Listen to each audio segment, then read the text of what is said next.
차례 빌레몬서를 살펴보고 있는 중인데, 이 빌레몬서는 바울이 빌레몬에게 쓴 개인적인 편지로 알려지고 있습니다. 빌레몬은 바울이 전도해서 예수를 믿게 된 골로새의 교회에 있는 성도이고, 아마 그곳에서 좀 지도자로 섬기고 있었던 그런 인물로 보입니다. 아주 신실한 신앙으로 성장했고, 또 자기 가정을 교회로 내어줄 만큼 신앙이 좋았고, 또 교회를 또한 잘 섬기던 그런 사람으로 알려지고 있습니다.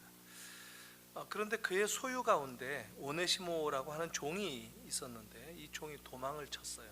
그래서 도망치면서 아마 돈도 좀 훔쳐가지고 도망갔던 모양인데, 이 오네시모가 멀리 도시를 전전하는 생활을 하다가 그 가운데에서 바울을 만나게 되었고, 또 바울이 역시 오네시모를 전도할 때 예수를 믿게 되어서 이제 완전히 새 사람이 된 그런 인물이 되었습니다.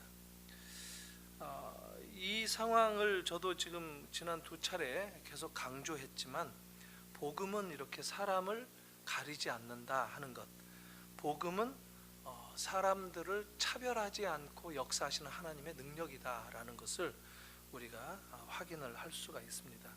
이 부자였던 빌레몬에게도 복음이 역사하고, 또 가난한 노예였던 오네시모에게도 동일하게 복음은 역사를 한다 하는 겁니다. 어떤 점에서 보면 누구든지 이 복음 앞에 당해낼 사람이 없다 하는 겁니다. 복음이 그를 향해 한번 도전을 하면 그 도전을 막아낼 사람은 없다라는 겁니다. 지금 그 빌레몬은 부유할 뿐만 아니라 주인이었고, 또 그 주인의 노예였던 이 오네시모, 이 두 사람들이 각각 바울에게 전도를 받고 하나님의 자녀가 되었다라는 것, 이것은 이 빌레몬서가 우리에게 시사하는 바가 아주 큽니다. 동시에 주인도 예수 믿고 하나님의 자녀가 되지만, 종도 이때 당시에 종은 그냥 머슴살이 한다 이런 정도가 아닙니다. 노예입니다. 노예.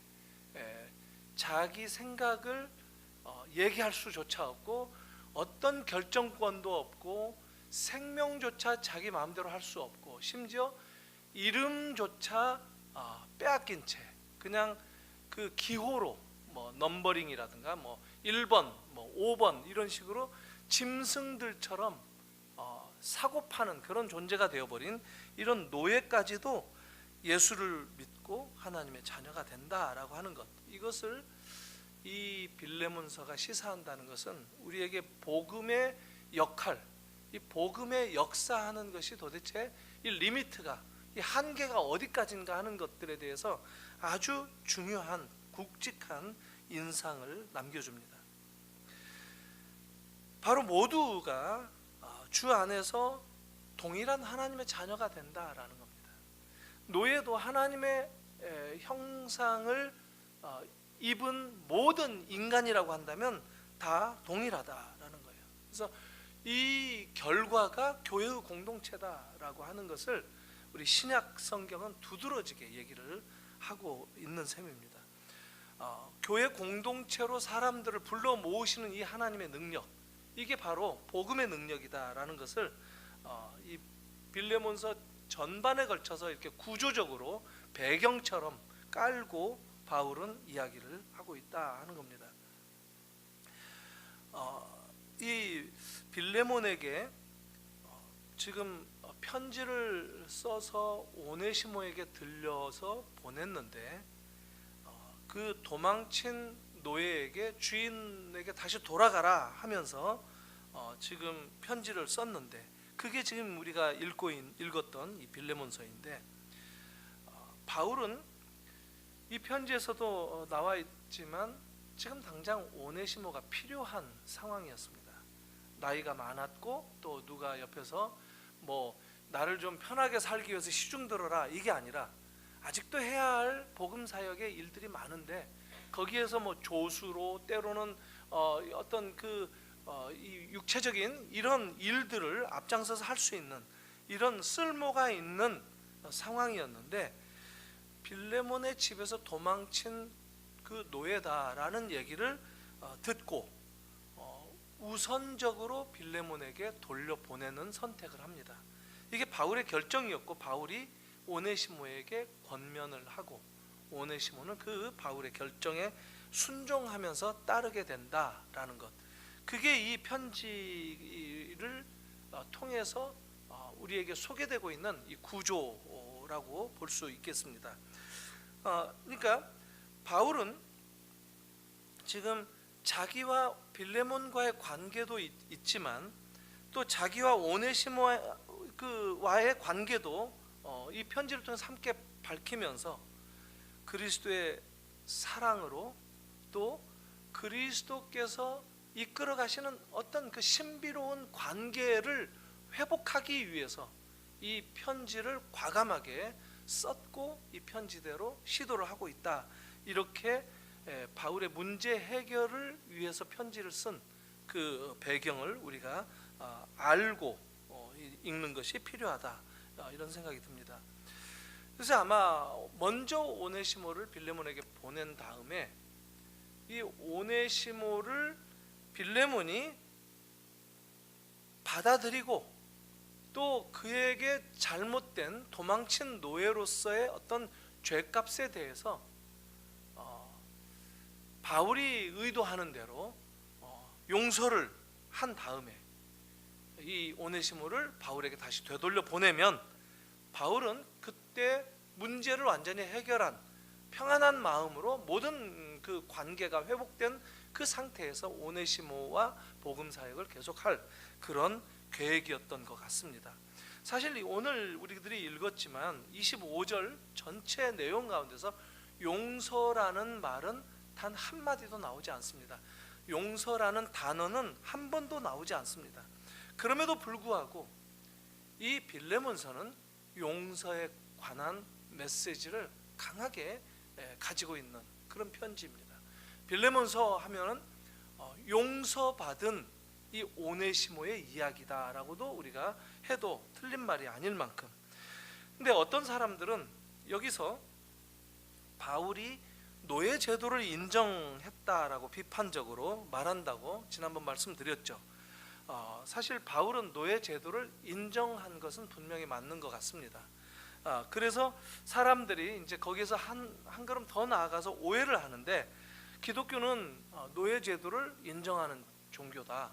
예수님이나 바울이나 노예 제도를 철폐하고 인권을 이렇게 보호하고 하는 이런 것들에 대해서는 기독교가 관심이 없는 것 마냥 이렇게 주장하는 사람들이 있는데, 꼭 그것은 아니다라는 겁니다.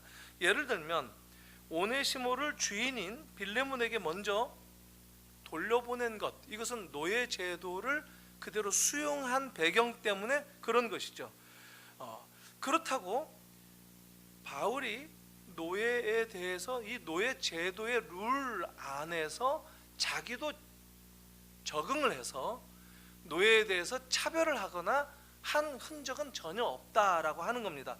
오히려 형제로 얘기를 하고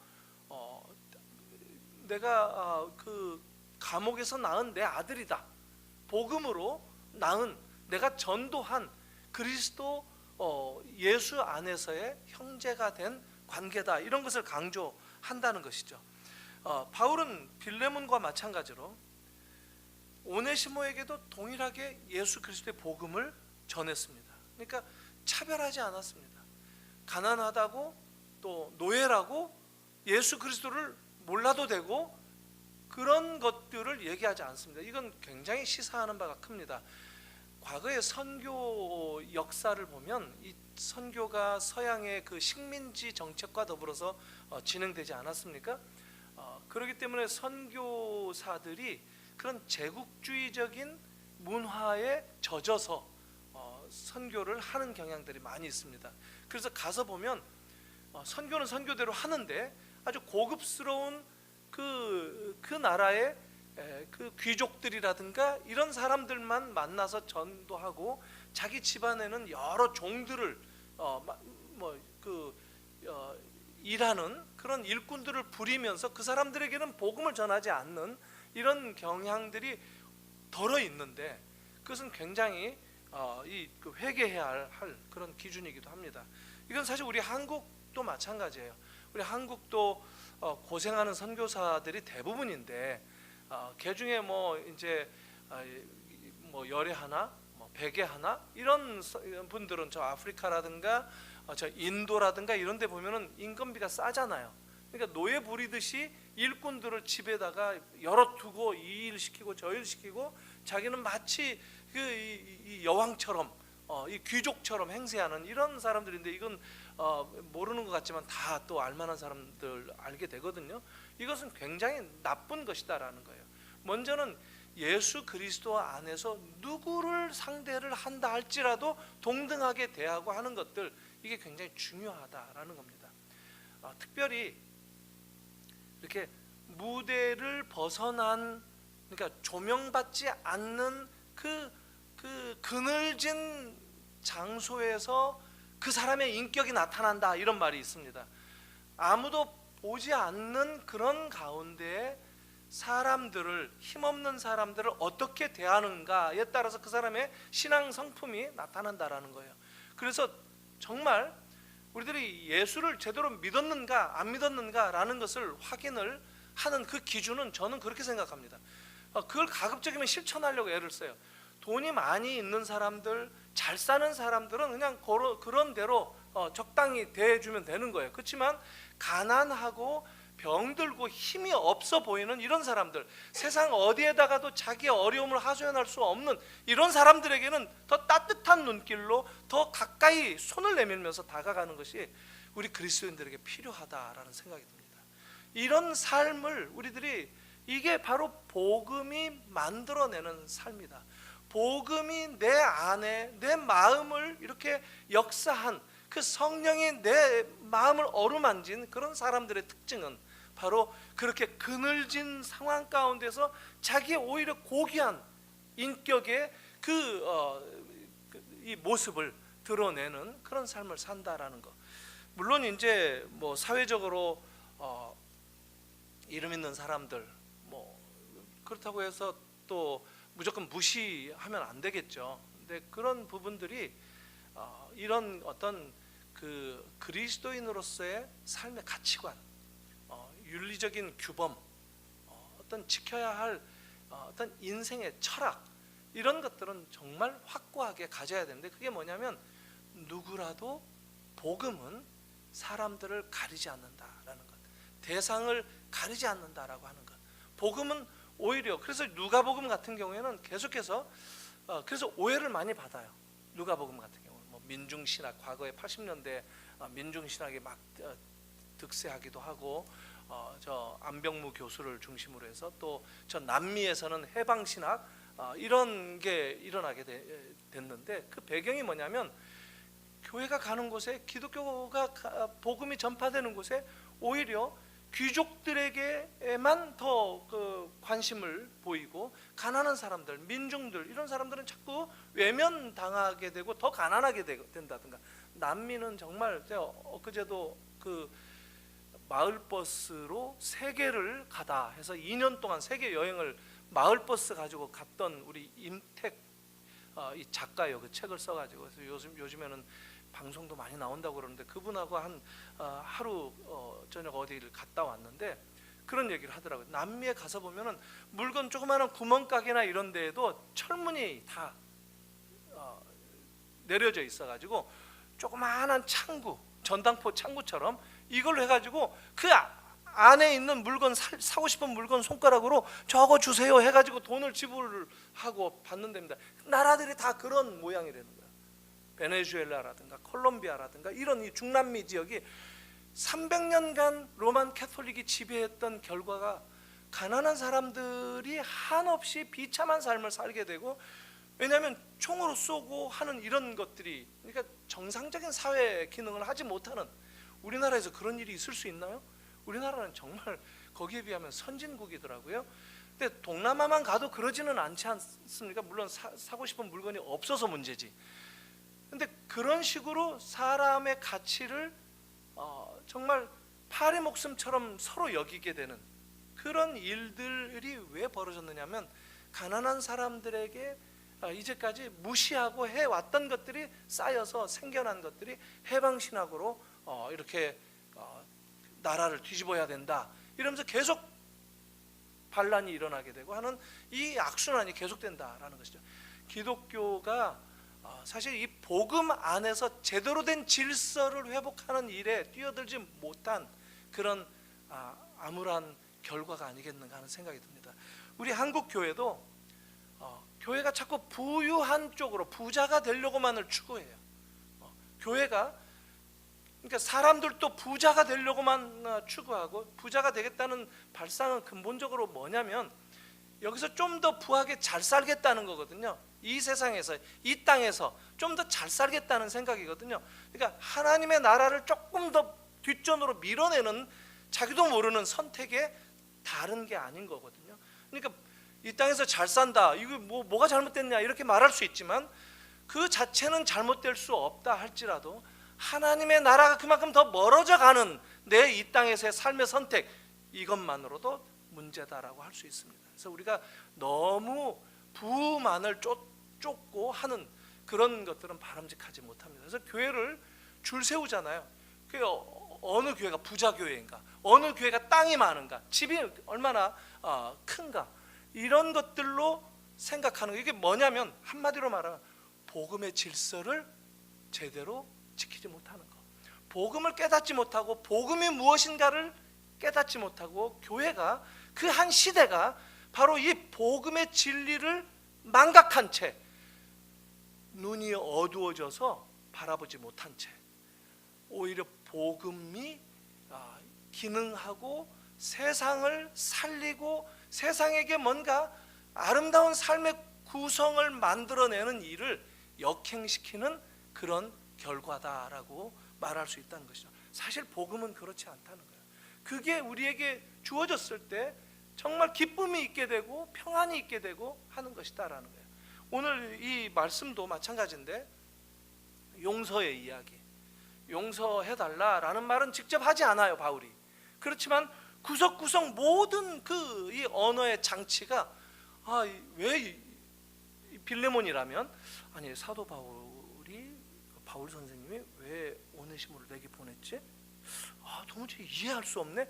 이렇게 도무지 생각할 수 없을 거란 말이죠. 왜 보냈는지 알아먹을 수 있는 내용이 편지에 구석구석 다 읽히고 있다는 거예요. 그를 바로 내게 하듯 대하라, 나와 같이 대하라, 형제처럼 대하라, 같은 가족처럼 대하라. 그리고 그가 빚진 것이 있을 터인데 내가 갚겠다, 친필로 쓴다, 반드시 갚겠다는 얘기거든요. 그러니까 그것으로 인해서 그 오네시모에게 조금도 어떤 판단이나 또 이 악행이나 이런 것들로 되갚아서는 안 된다라는 얘기죠. 그리고 얘기하죠. 내가 지금 나이 들어서 늙었는데 내가 참 오네시모가 필요하다. 근데 내가 너한테 명령해서 용서해주고 나한테 다시 보내라 말할 수 있고, 아예 보내지도 않고 내가 오네시모를 만났는데 얘 이제 내가 보증하는 그리스도인이 되었다. 그래서 너 이제 너네 집에서 도망갔다는 사실을 내가 알았는데 너도 이제 잊어버리고 오네시모는 아주 훌륭한 그리스도인이 되었다, 내 말 믿어라, 이렇게 편지만 써도 될 사이인데, 그러나 억지로 하지 않기 위해서, 네가 판단하고 네가 결정하기 위해서 내가 오네시모를 보낸다라고 바울이 얘기한단 말이죠. 그래서 바울이 오네시모를 보내는 것은 나에게 있어서 내가 복음에 제대로 된 그리스도인이 되었다면 보일 수 있는 어떤 삶의 모습들을 오네시모와의 관계 속에서 확인해보라 라고 내게 준 사도 바울의 숙제이기도 하다, 단박에 알아들었을 거예요. 그래서 용서해서 보따리 싸가지고 다시 사도 바울로 분명히 며칠 푹 쉬었다가 잘 먹고 쉬었다가 돌아가라 했을 것이 틀림없습니다. 이런 상황을 보면 바울이 노예 제도를 인정하지 않았다, 이런 것으로 걸고 넘어갈 수 있는 그런 사소한 그 시비거리조차도 될 수 없다라고 얘기하는데, 할 수 있는데, 그런데 사실 우리가 한 가지 살펴볼 것은, 말이 나왔으니까 이 노예 제도를 그대로 용인하는 태도를 보이는 것은 분명히 맞다라는 것, 그것은 뭐 충분히 우리가 인정할 수 있습니다. 바울은 노예 제도를 받아들이는 듯 보인다는 것이죠. 그런 대신 바울에게서 보여지는 것은 어떤 사회적으로 이제까지 그 지배하고 있는 그런 제도라든가 이런 것들을 바꾸는데 바울이 일차적인 관심을 가지지 않는다라는 거예요. 이게 교회의 복음 사역자들이 가져야 되는 굉장히 중요한 기준입니다. 우리는 종종 복음으로 인해서 당연히 사회도 개혁해야 된다라고 사회운동가로 이렇게 그 교회가 사회운동을 앞장서서 해야 된다라는 주장을 할 때가 있어요. 근데 그렇지 않습니다. 교회는 복음에 집중하는 곳이에요. 근데 문제는 복음에 집중해서 복음의 영향을 받은 그리스도인들이 된 다음에 그 개별 그리스도인들은 이제 자기가 살아가는 사회를 개혁해야 할 책임이 있는 거예요. 이런 그 아주 미묘한 차이인 것 같지만 그것들을 우리가 오해하면 안 된다라는 거예요. 그러니까 세상의 제도나 이런 것들은 그냥 악한 사람들, 예수 모르는 사람들, 예수 모른다고 다 악하진 않습니다. 근데 예수 모르는 사람들이 알아서 뭐 살아가도록 내버려 둬야 된다, 이건 아니에요. 세상의 제도들도 예수 믿는 사람들이 오히려 희생을 치르더라도 그런 일들이 올바르게 정의롭게 되어지도록 애를 써야 되는 건 맞는데, 그것은 개별적인 자격으로 얼마든지 그렇게 할 수 있다라는 겁니다. 바울이 지금 빌레몬과 편지를 쓰는데 지극히 개인적인 편지이면서 개인적인 복음에 대한 이해, 복음에 대한 실천을 담아서 이렇게 편지를 쓴다는 것을 우리가 알 필요가 있다라는 것이죠. 그래서 예수 믿은 사람들이 개별적인 자격으로 사회의 구성원이다라고 하는 이 자격으로 그런 일들에 뛰어들 수 있다라는 것이죠. 가령 우리 한국 사람들이 그 한국의 사회적인 어떤 문제들이 있다라고 한다면, 우리 그리스도인이 한국 사람이면서 그리스도인이 된 다음에 나는 하나님께서 정말 그 가난한 사람들, 특히 뭐 또는 고아들 또는 그 노숙인들, 이 사람들을 좀 더 돕고 사는데 내가 내 삶을 좀 더 헌신을 해야 되겠다, 그렇게 얼마든지 할 수 있다는 것이죠. 그런데 교회의 목적이 노숙자들을 챙기는 것이다, 밥 못 먹는 사람들에게 밥을 주는 것이다 라고 할 수는 없다라는 것이라는 거죠. 그러니까 교회는 복음을 직접적으로 붙들고 다루는 일에 목적을 둬야 된다라고 하는 것을 우리가 놓쳐서는 안 된다라는 겁니다. 어떨 때는 교회가 사회 제도나 이런 것들을 뒤바꾸고 사회 개혁에 앞장서면 좀 훨씬 수월하게 빠르게 성공할 수 있겠다, 이렇게 여길 수도 있어요. 그런데 그렇게 되면 교회는 세속화되기 쉽습니다. 그리고 한번 그런 사례를 남기게 되면 교회가 이렇게 했으니까 또 교회가 이런 일에도 이렇게 해야 된다라고 주장할 수가 있겠고, 그런 사례는 콘스탄틴 때도 있었고 아주 많습니다. 그래서 교회가 어떤 일들을 한번 경험을 한다 그러면 그 교회는 그 일에 대한 경험이 긍정적이든 부정적이든 이후에 그 그늘에 그 그림자에 한동안 시달릴 수밖에 없다는 것을 알아야 돼요. 그게 우리 인간들의 형편이에요. 그러니까 교회가 어떤 문제가 있었다라고 한다면 그 문제가 지나가고 난 다음에도 한동안 그 문제에 시달리게 되지 않습니까? 마찬가지예요. 교회 어떤 그 주변에 그 목동에 어떤 큰 교회는 목회자가 바뀌었죠. 그 소위 말하면 목회자를 쫓아낸 거예요. 근데 뭐 쉽게 떠나겠다라고 하지 않잖아요. 웬만한 사람들은 저 같으면 나가라 그러면 그냥 나가겠어요. 근데 막 안 나간다고 하고 하니까 또 부딪혀서 또 싸우고 다투고 하는 거 아니겠어요? 그렇게 하다가 결국 내보냈어요. 내보내게 된 경험을 그 교회는 가지고 있는 거예요. 그러면 그 경험은 이게 긍정적이든 부정적이든 그 교회에는 상당한 트라우마로 오랫동안 가지게 됩니다. 한 번 내보냈으니까 또 두 번째 그런 일이 있으면 더 제까닥 그 일을 해치워야 된다라고 생각하기가 쉽다는 얘기죠. 인간들은 그렇게 절제하지 못하는 거예요.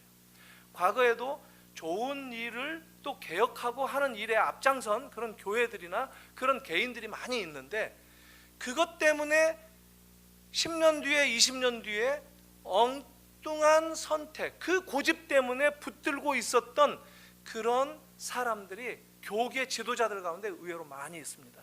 나는 교계를 지키기 위해서 내가 이런 일을 했었다라고 하는 것 때문에 자기가 그 대상이 되어서 자기가 이제 교계를 마음대로 휘젓고 하면서 사라지는 그런 사람들이 많이 있었단 말이죠.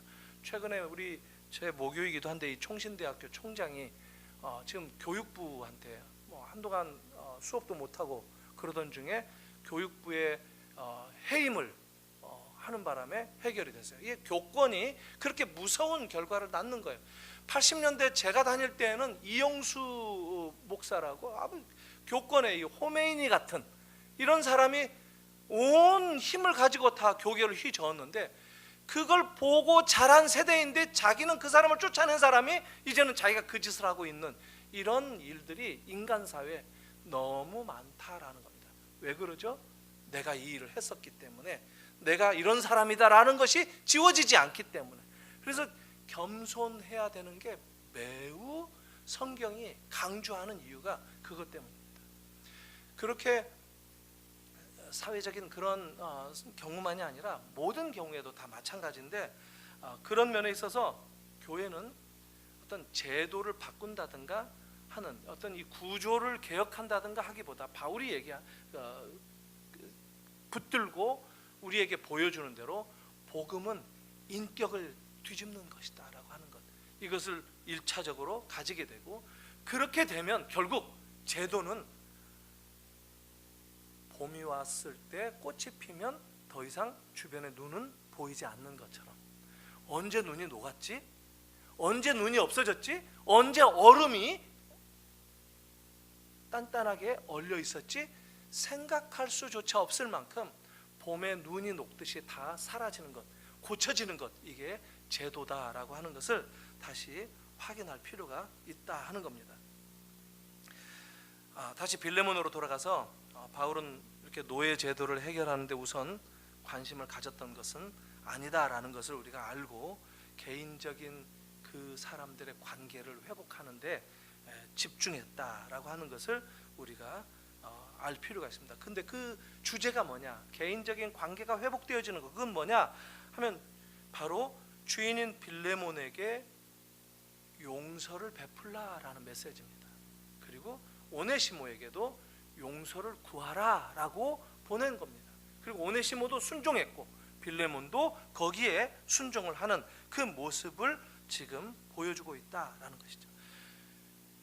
주인과 노예의 관계가 이제 주 안에서 새로운 관계, 형제의 관계로 전환되어가는 이 놀라운 변화를 경험하라 하는 이 내용의 편지가 오늘 우리가 읽었던 빌레몬서다라고 할 수 있는 겁니다.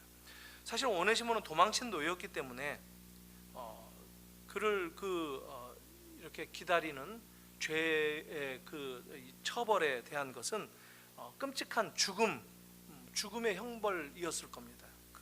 그런데다가 오네시모가 또 주인의 그 빌레몬의 돈까지 훔쳐서 도망친 노예였기 때문에 용서받을 가능성으로는 사실 거의 제로 같은 그런 형편이었어요. 용서받을 길이 없는 죄인이었던 셈인데, 그런데 바울이 편지에 뭐라고 쓰느냐면 빌레몬이 이 절대절명에 가련한 오네시모를 용서하라라고 당부하면서 내가 대신 그가 진 빚을 갚아주겠노라까지 얘기를 한다는 것이죠. 어느 누가 이렇게 이런 상황에서 사도 바울과 같은 자기의 영적인 아버지에게 당신이 내 빚 대신 갚으시오라고 대들 수 있겠습니까? 순종하겠죠. 우리나라 성도님들 가운데는 가끔 또 그래 갚으시오 하는 사람들도 더러 있을 것 같아요. 왜냐면 우리 어떤 사람 얘기 들어보니까 우리 한국 성도들은 예수 안 믿다가 전에 불교 믿다가 교회 와서 보는데 교회가 어떠세요? 교회 다니시니까 그 좀 사람들이 좀 어떠세요? 하고 물어봤어요. 좋은 얘기 들을까 하고 물어봤는데 보니까 교회 다니는 사람들은 다 얌체 같아요. 이런 얘기를 하더라는 거예요. 굉장히 이기적인 성도들이 많다는 거예요. 우리가 참 뼈아프게 들어야 될 필요가 있어요. 우리 보니까 다 얘기 들어보고 기도 들어보고 해도 다 내 가족, 내 형제, 내 교회 다 이 이기적인 어떤 이 울타리 개토를 떠나지 못하는 이 벽을 허물어야 되고 지역으로 나가고 세계로 나가고 뻗어가고 이러면서 이렇게 함께 기도하고 함께 어우러지는 이런 복음의 능력을 경험시켜 주는 것이 아니라 와서 보니까 세상에서 어디서나 경험할 수 있는 내 새끼, 내 자식, 내 형제, 내 것 이런 것처럼 교회도 교회 것 우리 교회가 가장 큰 우상이라고 손봉호 박사님이 몇 달 전에 글을 쓰신 것을 봤는데 이게 참 복음에 역행하는 겁니다. 그러니까 가장 복음적이어야 되는데 가장 복음을 반대하는 그런 세력이 교회를 이루고 있는 그런 경향들이 의외로 있다라는 것이죠. 그래도 우리가 살아야 그 다음에 다른 사람들을 좀 복음도 전하고 할 수 있지 않느냐 이렇게 시작을 해요. 아니요, 우리가 죽으라고 한 게 예수님이 십자가에서 죽으신 모습을 우리에게 보여주신 거예요. 우리가 먼저 죽어야 돼요. 죽음으로 죽는다고 할 때 우리를 살려주시는 것이지 우리가 살고 그 다음에 좀 여력이 되면 다른 사람들 돕겠다라고 하면 우리가 살기 전에 우리를 죽인단 말이죠. 이게 진리예요. 이게 십자가의 진리예요. 값을 지불해야 되는 거. 오네시모도 지금 이 용서를 구하기 위해서는 거저 용서받을 길이 없는 그런 대상이에요. 근데 용서를 해달라고 하면서 바울이 편지 쓰는 게 뭐냐면 내가 갚겠다라고 하잖아요. 대신 갚겠다라고 하잖아요. 그는 지금 빌레몬에게 어떤 자존심을 긁기 위해서 이 얘기를 하는 게 아니에요. 내가 대신 갚겠다라고 하는 것은 지극히 예수 그리스도를 닮는 그의 표현이었어요. 예수님이 우리의 생명을 값주고 사신 거예요. 핏값을 지불하시고 내 것으로 삼으신 거예요. 그래서 우리가 사단의 종이었던 우리들이 이제 예수 그리스도의 종으로 옮겨지게 된 거예요. 종은 변하지 않았어요. 사단의 종로로 타던 우리들이 이제 예수 그리스도의 종이 된 거예요. 그것을 예수께서 값을 지불하고 사셨다는 거예요. 바울은 지금 그 얘기를 하는 거예요. 내가 값을 지불하겠다. 그가 갚지 못할, 그가 용서받을 수 없는, 죽을 수밖에 없는 그 죄값을 내가 대신 지불하겠다. 이렇게 얘기하는 거예요. 플링이라고 하는 사람이 전 누군지도 모르는데 오래전 사람이에요. 중세 때 사람인데 이런 편지를 친구에게 보냈다고 합니다. 그래서 빌레몬서하고 거의 비슷해요. 보면 이거 마치 빌레몬에게 하는 바울의 편지와 같다 하는 건데 제가 좀 잠깐 읽어보겠습니다. 자네가 노여워하고 있다고 말한 그 도망간 노예가 내게 왔었네. 그리고 자네에게 하던 버릇대로 내 발을 껴안고 내 앞에 엎드렸었네. 눈물로 하는 그의 간청은 침묵 중에 간곡한 태도였네. 요컨대 나는 그가 확실히 회개한 것을 알았네. 진실로 그가 중생한 것을 나는 믿네. 그는 자기 악행을 깨달았지.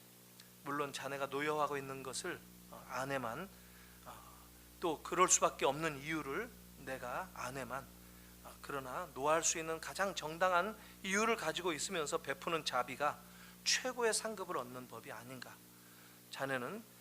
자네가 한때 그를 사랑하였지 않았나. 그런데 나는 그 사랑이 지금 계속되기를 바라네. 그러기 위해서 그저 그의 간청을 들어주기만 하게. 그가 자네를 다시 노엽게 할 수 있겠지. 그러나 자네가 지금 그를 용서하면 그때 그 노여움은 더 정당한 것이 되겠지. 여하튼 지금 용서해 주라 하는 얘기입니다. 이런 편지인데